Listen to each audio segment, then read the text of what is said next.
അങ്ങനെ 3 വർഷത്തെ എല്ലാ ട്രെയിനിങ്ങും കഴിഞ്ഞ് പൂർണ്ണ തട്ടം വാങ്ങുന്ന രീതിയിലേക്ക് നിത്യതിയിലെ അധ്യാപകരായി എൻ്റെ നിത്യതി മക്കൾ എത്തി.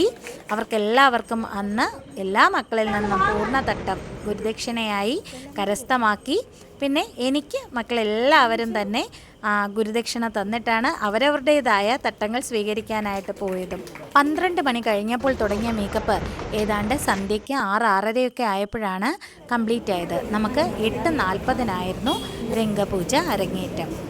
നിത്യതിയിലെ 6 മക്കളും എനിക്ക് തട്ടം വെച്ച് അനുഗ്രഹം വാങ്ങി അവർക്ക് ഗുരുദക്ഷിണ വാങ്ങാവുന്ന തലത്തിലേക്ക് കടന്നു പോയി. അവർ അതൊക്കെ ചെയ്യുന്നത് കണ്ടപ്പോൾ ഒരുപാട് സന്തോഷം തോന്നി.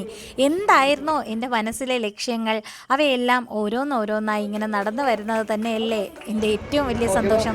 നമ്മുടെ എല്ലാവരുടെയും സന്തോഷം അത് തന്നെയല്ലേ കൂട്ടുകാരെ. ശരിക്കും ഈ നമ്മുടെ ഭാരതനടനത്തിൽ ആസ്പദമാക്കി 11 ഉപഹാരങ്ങൾ ചേർത്ത് വെച്ച ഗുരുദക്ഷിണയുടെ തട്ടം അല്പം വെയിറ്റൊക്കെയാണ് കേട്ടോ. കൊച്ചുമക്കൾക്ക് പിടിക്കാൻ തന്നെ അല്പം ബുദ്ധിമുട്ടാണ്. അപ്പോൾ എപ്പോഴും രക്ഷകർത്താക്കളും കൂടെ ആയിട്ട് ചേർന്ന് അത് പിടിച്ച് ഇങ്ങനെ കൊടുക്കാനേ കഴിയുകയുള്ളൂ. കാര്യം അതിന് സ്വതവേ ഒരല്പം ഭാരമുണ്ട്. നോർമലി കാണുമ്പോഴത്തേക്കും നമ്മളിങ്ങനെ ജസ്റ്റ് ഗുരുദക്ഷിണ തട്ടം വാങ്ങുന്നു, കുട്ടികൾക്ക് അനുഗ്രഹം കൊടുക്കുന്നു, ഇതൊക്കെ ഒരു ജസ്റ്റ് ഒരു ചുമ്മാ ഒന്ന് കണ്ടുപോകുന്ന കാഴ്ചകൾ പോലെ തോന്നാമെങ്കിലും നമ്മൾ ബേസ് ചെയ്ത് വളരെയധികം ആത്മാർത്ഥമായ ഒരുപാട് ആത്മനിർവൃതി നൽകുന്ന ഒരു വലിയ ചടങ്ങ് തന്നെയാണ് ഇത്തരം കാര്യങ്ങളെല്ലാം തന്നെ.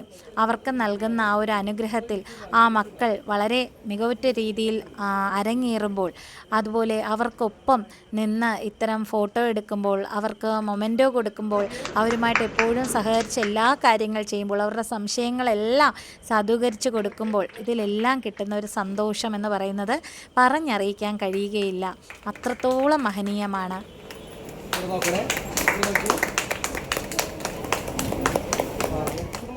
കല എന്ന് പറയുന്നത് തന്നെ ഒരു ആത്മ അർപ്പണവും ആത്മ ആനന്ദവുമാണ് കൂട്ടുകാരെ.